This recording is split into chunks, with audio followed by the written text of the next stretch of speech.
ప్రజల్ని కూడా ఎలా తప్పుదారి పట్టిస్తుందో సాతాను బాగా ఆలోచించాలి. సాతాన్ అనేది ముడితే, సాతాన్ అనేది నిన్ను పట్టుకుంటే, ఆ సాతాను నీ బుద్ధిని, నీ ఆలోచనను పక్కదారి పట్టించేస్తుంది. కనుక సత్యం అనేది నీకు ఎంత దూరంలో ఉన్నా, ఆ సత్య సంబంధ సంఘములో ఎక్కడ ఉన్నావో, నువ్వు ఎంత దూరం ఉన్నా ప్రతి ఆదివారం సంఘములో నువ్వు కనబడవలసినది. ఎందుకు?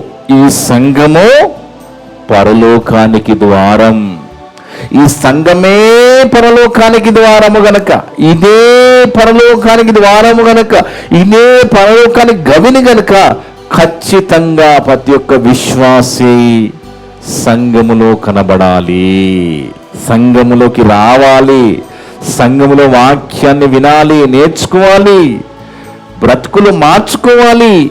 పరలోకం వెళ్ళే వరకు తమ విశ్వాస భక్తి జీవితాన్ని కొనసాగించుకుంటూ వెళ్ళిపోతూ ఉండాలి దేవుని వాళ్ళరా. లేదంటే చాలా ప్రమాదం. ఆత్మీయంగా చాలా నష్టపోతాం.